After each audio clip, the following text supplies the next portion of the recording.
Kalau khotib berdoa itu dia harus pakai tanda nggak? Angkat tangan seperti ini atau telunjuk ke atas? Atau dia nggak perlu Do kata-kata doa aja ya. gitu? Kalau misalnya khotibnya nggak nyebut amin, misalnya gini Ustaz. Karena kan agak jarang ya dengar khotib itu ucapin amin, kadang dia ucapin aminnya dalam hati. Wal jamil mu'minina wal mu'minat ahya'i minhum wal amwat wa tabibana wa bana bil harat gitu kan. Enggak ada ucapan aminnya tuh Ustaz. Kita boleh ucapin, masalahnya hari Jumat Iya, Ustaz. iya. Kalau mungkin di lain waktu Iya. oke kita sebut amin boleh gitu. Kalau hari Jumat kan Iya. jadi kan tadi ada khotib yang tidak mengangkat tangan karena kan hadisnya dhaif itu.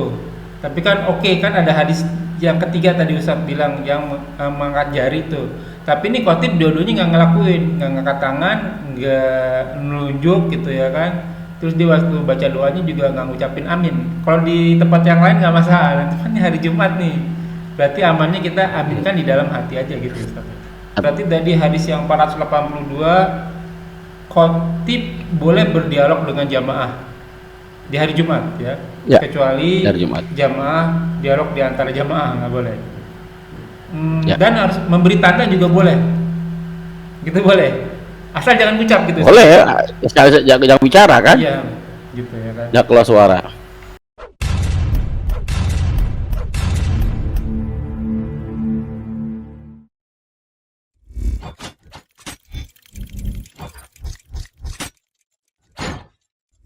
La ilaha illallah Muhammadun Rasulullah alaihi salatullah wa alihi wal ahibba. Assalamualaikum warahmatullahi wabarakatuh. Bismillahi walhamdulillahi wassalatu wassalamu ala rasulillahi ala nabiyina Muhammadin wa ala alihi wa sahbihi wa man wala ila yaumil qiyamah. Wala haula wala quwwata illa billah. A'udzu billahi minasyaitonir rajim min hamzihi wa nafthihi wa nafthihi. Bismillahirrahmanirrahim. Ya ayyuhalladzina amanu taqullaha wa qulu qawlan sadida yuslih lakum a'malakum wa yaghfir lakum dhunubakum wa may yuti'illaha wa rasulahu faqad faza fawzan aziman. Alhamdulillah nahmadu wa nasta'inu wa nastaghfiru wa na'udzu billahi min shururi anfusina wa sayyiati a'malina may yahdihillahu fala mudilla lahu wa may yudlil fala hadiya lahu. Asyhadu an la ilaha illallah wa asyhadu anna Muhammadan abduhu wa rasuluhu nabiyyan ba'da. Rabbi shrah li sadri wa yassir li amri wa hlul 'uqdatam min lisani yafqahu qawli. Amma ba'du. Alhamdulillahirabbil alamin. Segala puji bagi Allah Tuhan semesta alam yang senantiasa memberikan kita nikmat iman, nikmat Islam, nikmat panjang umur, nikmat sehat walafiat, nikmat memiliki saudara-saudari seiman, nikmat thalibul ilmi, nikmat beribadah, dan nikmat mendapatkan waktu-waktu yang potensial. Salah satunya kita masih diberi kesempatan untuk kita kajian kali ini.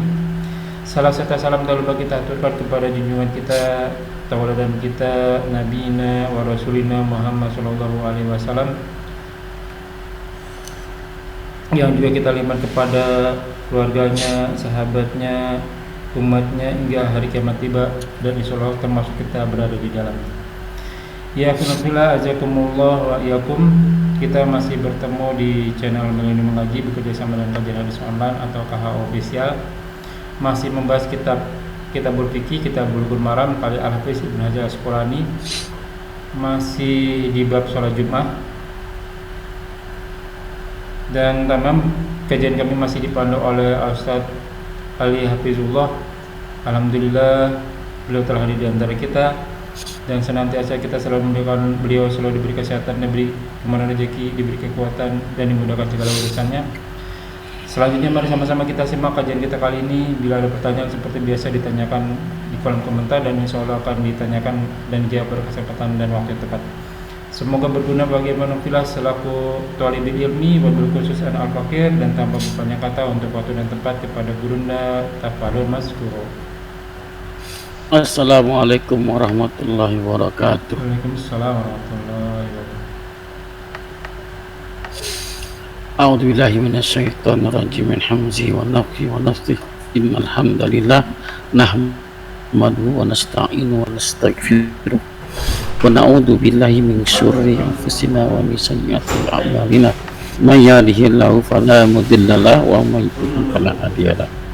Asyhadu an la ilaha illallah wahdahu la syarika lah wa asyhadu anna Muhammadan abduhu wa rasuluh. أعوذ بالله من الشيطان الرجيم من حمزه ونفخه ونفثه يا أيها الذين آمنوا اتقوا الله حق تقاته ولا تموتن إلا وأنتم مسلمون أعوذ بالله من الشيطان الرجيم من حمزه ونفخه ونفثه بسم الله الرحمن الرحيم يا أيها الناس اتقوا ربكم الذي خلقكم من نفس واحدة وخلق منها زوجها وبث منهما رجالا كثيرا ونساء واتقوا الله الذي تسألون به والأرحام إن الله كان عليكم رقيبا اللهم صل على محمد وعلى آله وصحبه ومن tabi'ahum bi ihsan ila yaumiddin. Silakan dibuka Bapak Ibu sekalian kitab Bulughul Maromnya, masih kitab shalah bab salat Jumat ya. Nah, Salat hadis ke 480 saya Jabir ya. oh iya. Suara saya kedengar? Kedengaran? Terdengar? Kedengaran. An Jabir radhiyallahu an, semoga Allah meridhoinya. Qala, dia telah berkata, dakhala rajulun yaumal jum'ah, telah masuk seseorang ya pada hari Jumat. Nabi sallallahu alaihi wasallam yakhtub, sedang berkhutbah. Maksudnya orang tersebut masuk ke masjid kali ya. Nabi sedang khutbah. Faqala, Nabi berkata kepada orang yang baru masuk tadi, Salaita, kamu sudah sholat? Qala la, tidak atau belum ya. Qala, Nabi berkata lagi kepada orang tersebut, kum, berdiri, bangun. Fasolla rakaataini ya, lalu sholat dua rakaat, muttafaqun alaih, Bukhari Muslim ya. Yang dimaksud adalah sholat tahiyatul masjid, sholat tahiyatul masjid ya. Maka saya akan bacakan beberapa hadis yang lain, ada banyak sebenarnya hadisnya ya, tentang adab masuk masjid ya. Hadis riwayat Muslim, idza dakhala ahadukum, apabila telah masuk salah satu di antara kalian al masjid ya, idza dakhala ahadukumul masjid fala yajlis, maka jangan duduk hatta yusolli rakaatain, sampai sholat 2 rakaat ya, dimaksud sholat tahiyatul masjid. Hadis riwayat Muslim. Yang kedua masih dalam Muslim ya. Ida ja'a, nah tadi ida dahola, sekarang ida ja'a, apabila telah datang ahadukum ya, salah satu di antara kalian yaumal jum'ah ya, wal imam yakhtub, dan imam sedang berkhutbah. Kalau tadi kan Nabi ya, sebagai imam yang sedang berkhutbah, khatib. Imam sedang berkhutbah, falyarka, maka hendaklah ruku, masih duduk ya, masih sholat ya. Ya, rakaataini 2 rakaat, wal yatajawwaz fihima, dan ringkaslah dalam sholatnya. Dalam 2 rakaat tersebut diringkaskan. Hadis riwayat Muslim. Itu berapa tuh? 2 ya. Yang ketiga hadis riwayat Muslim lagi nih, idza jaa ahadukum yaumal jumu'ah wa qad kharaja ya, wa qad kharaja, dan dia telah keluar lagi, apabila salah satu di antara kalian masuk masjid ya hari Jumat, lalu dia keluar lagi ya al imam, lalu padahal imam telah keluar ya, bukan dia keluar ya. Wa qad kharajal imamu, dan sungguh imam telah keluar. Fal yusolli, maka hendaklah sholat rakaataini 2 rakaat. Hadis riwayat Muslim. Yang keempat ya, hadis riwayat Ibnu Majah, man takhatta ya riqaban nas ya, barang siapa saja yang melangkah-langkai bahu manusia, raqib itu bahu manusia, melewati ya bahu manusia ya, ittakhadha jisron ila jahannam, sebenarnya dia membuat jembatan ke jahanam yang dilewati itu jembatan jahanam tuh. Ya. Yang ke berikutnya nih. Ini termasuk adab dalam masjid ya. Maksudnya apa? Kalau masuk masjid itu depan dulu gitu. Jangan di belakang. Akhirnya orang yang belakang baru masuk lewatin pundak-pundak kita kan. Membuat jembatan orang itu ke neraka. Ya, jadi rapi, datang depan. Isi penuhin dulu. Ya, jangan yang apa? Datangnya duluan, duduknya di belakang. Berikutnya datang duluan di belakang. Akhirnya apa? Depannya kosong ya. Yang baru masuk pengen di depan, kosong pengen ngisi, ngelangkahi bau-bau kan. Permisi gitu ya. Nggak boleh. Adab. Ya. Lalu hadis kelima, hadis riwayat Imam Ahmad ini. Alladzi yatakhatta rikaban nas, ada ya siapa sih orang yang melewati bahu-bahu manusia, bahu-bahu pundak-pundak manusia ya, yaumal Jumat, pada hari Jumat, pada sholat Jumat ya, wa yufarriqu bainal isnaini ya, dia dan memisahkan antara dua orang yang duduk ya, ba'da khurujil imam kalajari kusbahu finnar ya, antara sudah keluar masuk imam seperti orang yang menarik usus perutnya ke neraka. Hadis riwayat Ahmad. Dan masih banyak lagi hadis sejenis ya, banyak, ada kurang lebih 1, 2, 3, 4 5 hadis lagi. Intinya ini adab masuk masjid Bapak sekalian. Ya, Jumat kan di masjid. Ya, walaupun Jumat bisa aja di luar masjid. Ini yang di masjid. Jadi yang pertama apa? Nabi menegur orang yang datang duduk. Udah sholat belum? Belum, bangun. Sholat 2 rakaat. Ya, maka imam khotib boleh menegur makmum tuh. Boleh berdialog. Yang nggak boleh makmum berdialog sama makmum berbicara. Sia-sia tuh apa namanya? Jumatnya gitu kan. Tapi kalau imam menegur, udah sholat belum, bangun, berarti dia jawab kan, belum, berbicara kan, nggak masalah karena ditanya masalah imam. Nah ini juga menjadi dipakai juga kalau pada saat imam baca apa, khotib baca amin, maka boleh kita mengaminkan doa khotib. Iya kan khotib berdoa, kalau kita mengaminkan berarti kita berbicara kan, ya kan. Nah, tapi kalau imam khotib paham, maka diaminkan dulu, amin, amin, amin, amin, baru boleh. Ya, baik. Tapi timbul perbedaan di sini. Ya, timbul perbedaan di sini tentang apa namanya, hukumnya, Bapak sekalian. Ya, hukumnya sholat tahiyatul masjid. Ya, hukumnya apa? Sunnah muakkad. Sedangkan mendengarkan khutbah hukumnya wajib. Nah ini di sini letak perbedaan pendapat. Kita harus bijak di sini Bapak Ibu sekalian.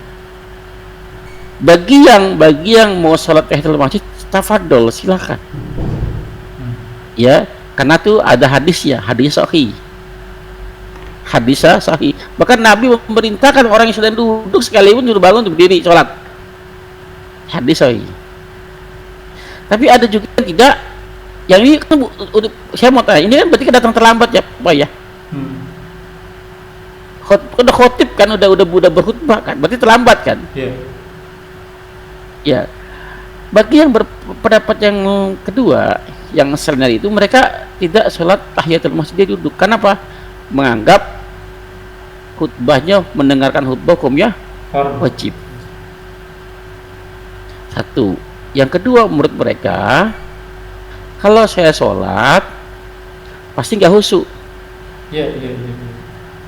Iya kan? Jadi satu sholat harus khusyuk, ya kan? Satu lagi mendengarkan khutbahnya gitu kan? Ya, nggak pasti nggak khusyuk sholat ya. Ini lagi pendapat ya. pendapat yang didukung dengan dalil tadi bahwa mendengarkan khutbah hukumnya wajib. Ya. Tapi pendapat itu diiringi dengan dalil tersebut diiringi dengan pendapat-pendapat yang lain yang pakai logika. Kalau saya sholat pasti nggak khusyuk. Kalau saya sholat mengganggu yang lain. Kehalang nih. Yang sedang fokus. Iya. Yang belakang juga terhalang. Yang samping kiri kanan juga terganggu dengan gerakan kita dan lain sebagainya. Ya, maka silakan tafadhol mau yang mana. Jangan saling mengkreditkan, ya, mendiskriminasikan. Yang mau sholat Jumat, sholat tahiyatul masjid, monggo silakan. Yang sebetulnya kalau mau tahiyatul masjid datang lebih awal. Jangan terlambat gitu ya. Baik. Jelas Bapak Ibu sekalian? Bertanya dulu Ustaz. Sebentar Ustaz. Kalau khotib berdoa itu dia harus pakai tanda nggak? Angkat tangan seperti ini atau telunjuk ke atas? Atau dia nggak perlu? Kata-kata doa aja gitu? Doa umum ya, secara umum. Doa secara umum angkat tangan itu hadisnya dhaif. Secara umum ya, secara umum doanya hukumnya hadisnya dhaif. Saya ada tuh kitabnya tuh, apa, kumpulan buku saku ya tentang bab doa itu sendiri. Ya kurang lebih seginilah bukunya ya. Tipis ya. Tentang doa. Dikumpulin hadis ini, banyak hadisnya. Ini kelemahan di sini, ini kelemahan di sini, kelemahan di sini, ini kelemahan di sini. Tentang doa. Secara umum doa angkat tangan hadisnya dhaif. Ya. Ada yang sahih, yaitu pada saat Nabi meminta hujan. Ya, salat istisqa, angkat tangan begini dia. Oh, begini malah ya? Kebalik tuh tangannya tuh. Bukan begini tapi begini tangannya. Ya, sampai terlihat ketiaknya. Hadisnya sahih. Yang kedua pada saat Jumat, isyarat ada begini. Iya, begini kan. Iya. Itu aja tuh, yang lain dhaif, Pak. Jelas ya? Jelas. Berarti kalau khotib tiba-tiba khotib wali jamil mu'minina wal mu'minat, itu berarti doa tuh. Kita aminin itu, Ustaz. Iya. Boleh bersuara. Ya. Amin tunggu dari khotib ya. Kalau khotib yang nyebut aminnya Allahumma adina fiman apa itu doa kunut cuma ya. Apa namanya? Rabbana dzalamna anfusana. Amin. Kalau dari khotib amin. Ya. Wabil akhirati hasanah wa qina adzabannar. Amin. Berarti khotibnya harus sebut amin dulu ya? Iya, Bapak instruksi atau instruksi gitu kan? Ya, boleh juga sih, karena udah menjadi kebiasaan orang berdoa selesai doa di ujungnya amin. Ya, apabila seorang berdoa maka aminkanlah. Yang mendengarkan maka aminkanlah gitu ya. Jadi menjadi standar umum ya, dengan ababa atau tidak ababa maka mengaminkan bacaan. Tapi setelah bacaan khotibnya selesai. Jangan baru Robbana amin, belum kelar Robbana apa gitu kan. Ya Robbana dzalamna anfusana wa illam taghfir lana wa tarhamna lanakunanna minal khasirin, amin. Ya sampai satu kalimat doanya selesai. Sekali lagi berarti Ustaz, berarti kalau misalnya khotibnya cuman wali jamil mu'minina wal mu'minat, khotibnya nggak sebut amin, kita boleh sebut amin? Kurang jelas Pak. Kalau misalnya khotibnya nggak nyebut amin, misalnya gini Ustaz, karena kan agak jarang ya dengar khotib itu ucapin amin, kadang dia ucapin aminnya dalam hati. Wal jamil mu'minina wal mu'minat ahya'i minhum wal amwat wa tabibana wa bana bil harat gitu kan. Enggak ada ucapan aminnya tuh Ustaz. Kita boleh ngucapin, masalahnya hari Jumat Ustaz. Iya. Kalau mungkin di lain waktu oke kita sebut amin boleh gitu. Kalau hari Jumat kan gimana? Boleh berarti. Saya pribadi lakukan itu, Pak. Jadi saya pribadi mengucap aminnya nggak di lisan tapi di hati. Di hati. Nyari di tengah kan? Aman. Ya, Ya, amin cara amannya. Iya, iya. Karena Saya kalau- bukan amin cuma nggak di lisan. Iya, karena kalau di luar Jumat kita nggak masalah nih. Itu yang saya lakukan setiap Jumatan, setiap Jumat begitu saya. Karena kan kadang ada juga nggak tahu lupa atau mungkin ada hadis yang lain, imam nggak angkat tangan kata doif, tapi juga kan ada hadis yang nunjuk ke atas kan, itu dia nggak ngelakuin gitu. Jadi dia Ini baca saya doa. terganggu dengan suaranya nih Pak, Oh, kurang jelas gimana?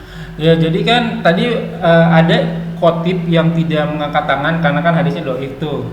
Tapi kan oke kan ada hadis yang ketiga tadi Ustaz bilang yang mengangkat jari tuh. Tapi ini khotib dua-duanya nggak ngelakuin, nggak ngangkat tangan, nggak nunjuk gitu ya kan. Terus di waktu baca doanya juga nggak ngucapin amin. Kalau di tempat yang lain nggak masalah. Tapi kan ini hari Jumat nih, berarti amannya kita aminkan di dalam hati aja gitu Ustaz. Tapi, iya, Oke. ini saya lakukan setiap Jumat Pak. Nah, terus tadi berarti tadi hadis yang 482 khotib boleh berdialog dengan jamaah di hari Jumat ya, Ya, kecuali di hari Jumat. jamaah dialog di antara jamaah nggak boleh. Ya. Dan harus memberi tanda juga boleh, gitu boleh, asal jangan ucap gitu. Boleh ya, jangan bicara kan? Iya, gitu ya kan. Jangan keluar suara.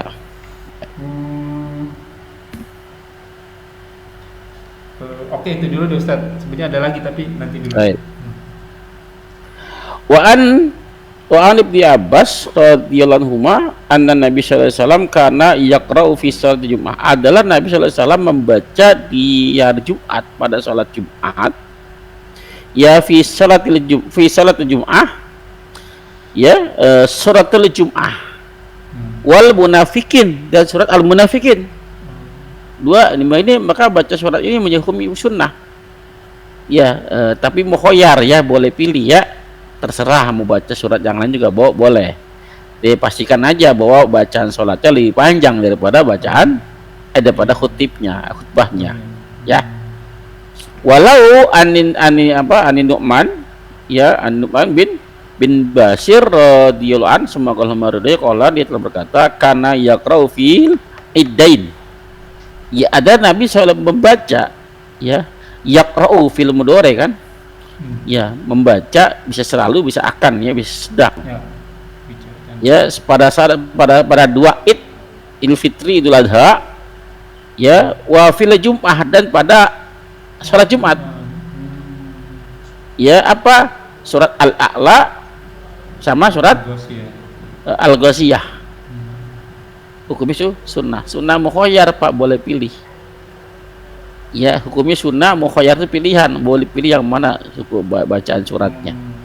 Yang penting bacalah yang paling mudah bagimu dengan Quran, ya, yang paling hafal. Jangan ya kita sholat berjamaah dijadikan ajang untuk murojaah surat. Ya kasihan makmum di belakang ntar Pak, kalau nggak hafal. Ajang bolak balik murojaah aja gitu ya. Murojaah di rumah ya sama gurunya. Ya. Jelas ya? Jelas. Baik, terakhir. Oh, Masih banyak ya? masih banyak sih Ustaz. Masih banyak. Tapi nggak apa-apa ya. Ini kita. Wan Zaid bin Arqam radhiyallahu ta'ala anhu qala sallan Nabi sallallahu alaihi wasallam al-Id. Nabi salat Id. Ya, tsumma rakhasa fil Jum'ah. Lalu memberikan rukhsah keringanan untuk sholat Jumat. Tsumma qala lalu berkata, man sa'a, siapa saja yang mau an-nisoli untuk sholat falisoli, maka hendaklah sholat. Maksudnya sholat Jumat. Itu rukhsahnya Jumat Pak. Rawal khamsah ila Tirmizi. Khamsah itu kan 5. Ya. Ahmad, Abu Daud, Tirmizi, Nasai, Ibnu Majah. Tirmizi enggak ikutan, berarti cuma 4. Ya, Ahmad, Abu Daud, Tirmizi enggak ikutan, langsung Nasai, Ibnu Majah. Wasahahu Ibnu Huzaimah dan disahkannya oleh Ibnu Huzaimah. Maksudnya apa nih? Kalau misalnya terjadi hari Jumat juga hari raya terjadi di hari Jumat, baik itu Idul Fitri maupun Idul Adha. Nabi sholat Id kan pagi, Ya kan? Salat Id kan tuh pagi, sedangkan sholat Jumat kan siang. Ya. Maka ada dua hari raya dalam satu waktu. Dalam satu hari. Jumat hari raya, Id juga hari raya. Nabi sholat Id dan memberi rukhsah keringanan untuk sholat Jumat. Ya. Bagi yang mau sholat Jumat, silakan sholat Jumat. Berarti Nabi sholat Jumat nggak, Pak? Enggak dong berarti. Pak, baca lagi ya. Nabi sholat Id, lalu memberi keringanan buat sholat Jumat. Keringanan buat siapa? Bagi orang yang tidak sholat Jumat ya. Ya, gini. Saya kasih ilustrasi begini ya. Antum Senin sampai Jumat kerja. Ya, ya kan, apa namanya, ada lembur kan, Pak? Iya. Ngerti antum kalau di sana ada lemburan nggak? Ada lembur. Ada lemburan. Lembur itu wajib nggak, Pak? Enggak sih. Nggak wajib ya. Baik. Bagi yang mau hari Sabtu kan libur, Pak? Iya. Ya, nggak wajib. Bagi hari Sabtu dikasih keringanan. Mau lembur boleh, mau masuk boleh, nggak masuk nggak apa-apa. Iya. Yang memberi keringanan siapa? Perusahaan. Atasan, Pak. Atasan. Iya. Bagi yang mau masuk Sabtu silakan, nggak masuk nggak apa-apa. Saya masuk, Pak. Ya, kalau misalnya yang memberi rukhsah tadi tersebut ikutan ya, Bang, maka banyak ngambil rukhsah nggak sholat Jumat. Iya. Nabi datang dulu. Contoh, orang buka puasa yang safar, ya, maka kan dikasih keringanan kan? Iya. Bagi yang mau lanjut silakan, tapi boleh berbuka. Nabi buka nggak? Enggak ya. Nabi buka, orang ngasih minum di atas itu, Pak. Jadi itu begini. Ya, sebelum kita bahas lebih jauh tentang hukumnya, tentang hukumnya hadis ya, kita bahas hadisnya dulu. Hadis sahih nggak nih ya? Hadisnya banyak, Pak, yang hadisnya semakna ya. Saya bacakan hadis satu persatu ya. Hadis ini dari Zaid bin Arqam ya, perawi ya. Dari Zaid bin Arqam ya. Saya bacakan secara takhrijnya, sanad-sanadnya. Ya, dari mana sumber pertamanya ya? Pertama, An Iyas bin Abi Romlah. Ya.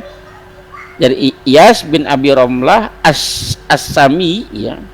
As-Sami qala, dia telah berkata, Sahtu Muawiyah, aku telah saksi ya, menyaksikan Muawiyah bin Abi Sufyan. Artinya siapa namanya si Iyas tersebut ya, menyaksikan Muawiyah bin Abi Sufyan, wa huwa yas'alu, dan dia, siapa dia? Muawiyah yas'alu, bertanya kepada siapa? Zaid bin Arqam. Siapa Zaid bin Arqam? Sahabat Nabi kan, yang rumahnya dipakai untuk base camp ya. Base camp. Ya, apa kata Zaid bin Arqam? Asahita maha Rasulullah sallallahu alaihi wasallam, berkata, adakah engkau menyaksikan bersama Rasul sallallahu alaihi wasallam iddaini, dua hari raya, ijtama, berkumpul ya, menjadi satu, ya fi yaumin, pada satu hari, gitu kan? Pada satu hari. Faqala mana tadi? Qala na'am, iya. Qala fa kaifa sona'a. Sona'a sama dengan fa'ala. Lalu bagaimana mengerjakannya? Kalau hari Jumat juga hari raya jatuh pada hari Jumat. Bagaimana cara mengerjakannya? Ya. Qala sholal id summa rakhasa fil jum'ah, ini kalimatnya. Kalimatnya potongan, Pak. Ya. Summa qala sholal id summa rakhasa fil jum'ah. Nabi sholat id lalu memberi rukhsah untuk sholat Jumat. Faqala man sa'a an yusolli falyusolli. Sama ya. Barang siapa yang mau sholat silakan sholat. Ya, jelas ya. Hadis ini diriwayatkan ya Ibnu Majah jilid 1 ya, nomor hadis 393. Lalu ada lagi Nasai jilid 3 jilid 3 halaman 194. Ya, dalam sanadnya diriwayat adalah Abu Daud, Ibnu Majah dan Nasai ya. Rawi bernama yang pertama Iyas bin Asami tersebut, Iyas bin Abi Ramlah tersebut, dia seorang yang majhul, tidak dikenal. Dia seorang yang majhul, tidak dikenal. Riwayatnya dianggap lemah. Jadi hadisnya dhaif, Pak. Hadis sejenis banyak. Ya, ada lagi hadisnya dari Wahab bin Kaisan. Ya, dari sumbernya sebentar ya. Ibnu Jubair. Hadisnya juga hadis Nasai jilid 3 194, hadisnya dhaif juga. Hadis dhaif juga. Lalu lagi Abu Daud jilid 1 halaman 281 nomor hadis 1071 juga dhaif. Ya, tapi ada namanya syahwahid. Apa tuh syahwahid? Hadis yang sahihnya, Pak. Jalur yang lain. Dari jalur mana? Dari dari Abu Hurairah. Ya, saya bacakan ya. Yang sahihnya, Pak. Yang sahihnya, ya. Hadatsana Abu Ali Al-Hafiz, ya, sana Muhammad bin Yahya bin Katsir Al-Himsi, ya, sana Abu Abdullah Muhammad bin Abdullah As-Saffar, sana Baqiyah, sana Subah anil Mughirah bin Miqsam, ya, ad-Dabi an Abdul Aziz bin Rafi an Abi Shalih an Abi Hurairah. Ujungnya Abu Hurairah radhiyallahu an Rasulillah. Jadi Rasul sallallahu alaihi wasallam qala ijtama fi yaumikum, jika berkumpul, ya, sesungguhnya telah berkumpul fi yaumikum, ya, pada hari kamu ini, ya, hari kamu ini hari Jumat dan hari Fitri atau hari Id, ya. Ya, hada idaini, ya, dua hari Id, hari raya. Faman sa'a, maka siapa saja yang mau, ya, ajza'uhu minal jum'ah wa inna mujammi'un, ya, barang siapa yang mau maka Id itu sudah cukup daripada mengerjakan Jumat. Ya, tapi kalau mengerjakan sholat Jumat ya silakan. Ya, tapi kami akan mengerjakan sholat Jumat, kami mengerjakan. Bagi yang nggak mau silahkan. Jadi gini maksudnya, telah berkumpul 2 hari raya dalam 1 hari, Jumat dan Id, maka barang siapa yang mau sholat Id, maka Jumat itu sudah cukup, Pak. Jumatnya diganti zuhur. Bagi yang mau silakan, tapi kami mengerjakan sholat Id dan sholat Jumat. Paham nggak? Paham nggak? Ya. Jadi rukhsah itu bagi yang tidak, katakan ya jadwal contoh kasus di zamannya Abu Hanifah. Ya, Abu Hanifah itu jarak masjid itu kan tanah lapang, ya. Tanah lapang dengan masjid itu sangat sedikit sekali pada waktu, jaraknya jauh, Pak. Jaraknya jauh. Biasanya di masjid itu di sebelahnya ada tanah lapang buat sholat Id biasanya. Ya. Nah, biasanya orang jauh-jauh, Pak. Gak seperti sekarang. Sholat Id banyak sekali tempatnya, tanah lapangnya banyak. Mereka tuh jami itu sholat masjid jami cuma satu, bener jami, Pak, tempat kumpul. Ya, katakan di pusat kota. Kalau sekarang mengatakan Istiqlal gitu, ya. katakan Istiqlal, masjid Jami itu Istiqlal Pak, katakan begitu. Zaman dulu ke zaman sekarang ada masjid-masjid yang lainnya. Mereka untuk enak yang dekat-dekat Istiqlal Pak. Iya, iya. Ya untuk sholat Jumat di situ, tapi sholat itu di lapangan. Sebelahnya kan luas tuh Pak. Ya. Nah, kalau orang untuk mencapai Istiqlal saja butuh yang jauh-jauh kayak yang dari Jakarta Utara, Jakarta Timur, kan jauh tuh Pak. Iya, iya. Nggak ada kendaraan, nggak ada banyak punya yang ada yang kuda enak, ada yang unta, ada yang nggak punya jalan kaki dia. Mereka berjam-jam sampai ke masjid. Iya, berjam-jam sampai di masjid. Katakan sholatnya diadakan aja jam 7, jam 8 katakan. Sholat idnya biasanya berapa lama kelarnya Pak? Sholat id. Sholat id 1 jaman kali Pak. Katakan 1 jam, jam 7 kelar, jam 8 kelar nih Pak. Iya. Iya. Maka mereka berangkat habis subuh udah berangkat Pak. Yang jaraknya jauh habis subuh udah berangkat untuk sholat id di sana. Iya, karena sholat itu bisa sebagai syiar. Kalau bisa terkumpul satu titik, biar kelihatan banyak. Gitu. Datang berbondong-bondong bawa tuh anak-anak perempuan kamu juga, walaupun yang sedang haid datang ini aja bawa.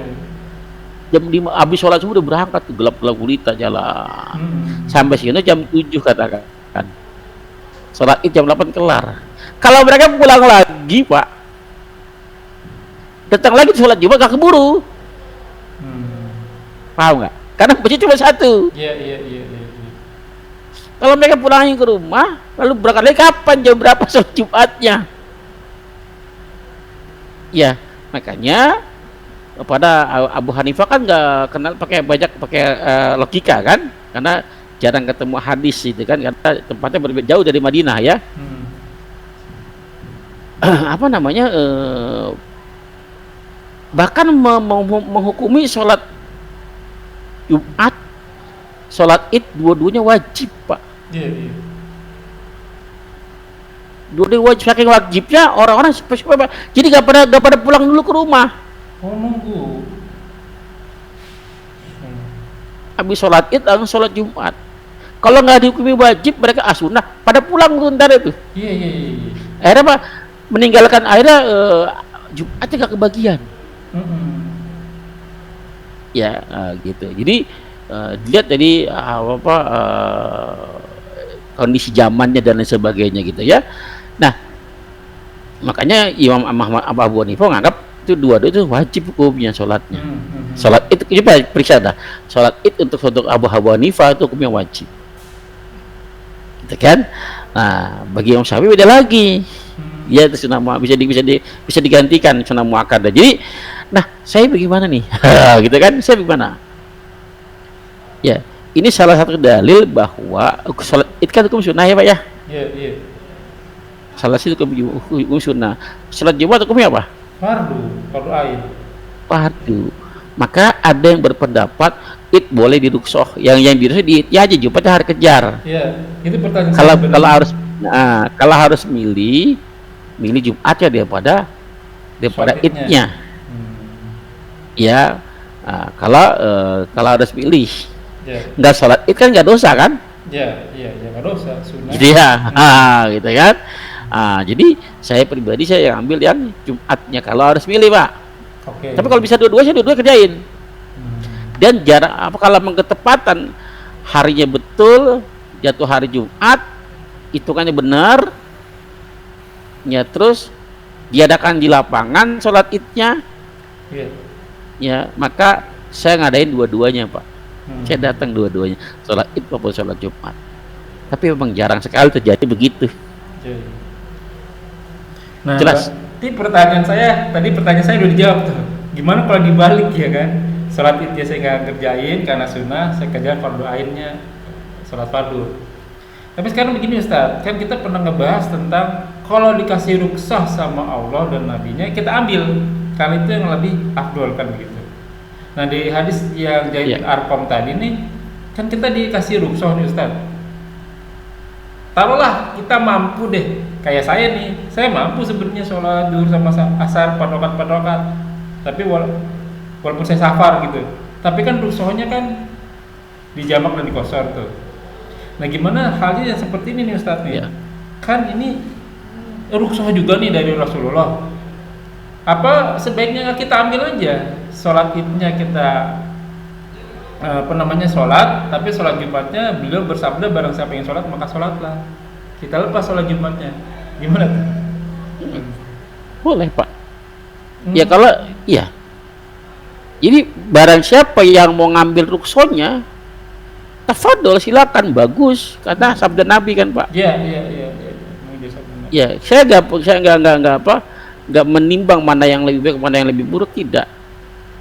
Kalau bisa dua-duanya. Tadi kan para sahabat kami mengerjakan Jumatnya. Ya. Bagi yang mau ngambil rukso Jumatnya, silakan. Kami tetap sholat Jumat. Kita nggak boleh dipaksakan Pak. Kita pribadi, kalau Bapak mau ngambil seperti hari Nabi, tafadhol. Tapi tadi jangan kita mendiskreditkan yang tidak sama dengan kita. Karena salah satunya kan ini menghidupkan sunnah Ustaz. Taib. Antum pada saat safar, ambil ruksonya kan? Iya, ambil 2 rakaat. Iya, 2 rakaat. Tapi kan untuk antum kan? Yes. Gak bisa kita orang lain yang sama-sama safar dia ngambil 4 rakaat. Iya kan? Antum ambil silakan, nggak masalah gitu kan. Bahkan rukso itu harus antum tinggalkan kalau misalnya di mana berbenturan dengan mafsadat. Contoh dia nggak paham. Kalau saya mempertahankan jadi timbul perdebatan, jadi masalah gitu kan. Maka lebih antum tinggalkan ruksonya, antum bergabung dengan sana. Kaidahnya apa kaidahnya? Mesti ingat gak? Hindari perdebatan walaupun kau dalam keadaan benar. Kayak bahasa Arab gimana tuh? Darul mafasad muqaddimun ala jalbi musalli. Darul mafasad, tinggalkan itu kerusakan. Meninggalkan kerusakan muqaddimun, ya, didahulukan, diutamakan ala jalbi musalli, dari atas mengambil manfaat. Ada manfaat sih, tapi ada kerusakan, tinggalin Pak. Oke. Jelas ya? Alhamdulillah wa syukurillah, yakimafillah, jazakumullah wa yakum. Semoga apa yang kita bahas menjadi ladang amal buat kita. Semoga majelis ini diberkahi. Semoga amal yang kita kerjakan dan yang akan kita kerjakan diterima oleh Allah Subhanahu wa taala dan menjadi ladang amal tambahan kita di akhirat kelak. Mengutip firman Allah dalam surat Al-Kahfi, wa qul haq min rabbikum faman syaa'a falyu'min wa man syaa'a falyakfur. Semua benar datang dari Allah. Barang siapa yang beriman silakan beriman, barang siapa yang kafir silakan kafir. Dan tentu saja semua akan diminta tanggung jawabnya. Semua ada masa berlakunya, ada expiry date-nya. Kulman alaihafan, semua akan binasa. Dan sabda Rasul kita, umur umatku tidak jauh dari antara 60 sampai 70 tahun saja, maka hisablah diri kita sebelum kita dihisab olehnya. Semoga segala kesalahan kita dimaafkan, diampuni, dan diganti pahala yang berlipat-lipat ganda dan kemahamurahannya. Wallahu a'lam bishawab. Kita tutup dengan kafaratul majelis. Subhanakallahumma wa bihamdika asyhadu an la ilaha illa anta astaghfiruka wa atubu ilaik. Wa akhiru da'wana walhamdulillahirabbil alamin. Wabillahi taufiq wal hidayah. La ilaha illallah Muhammadun Rasulullah.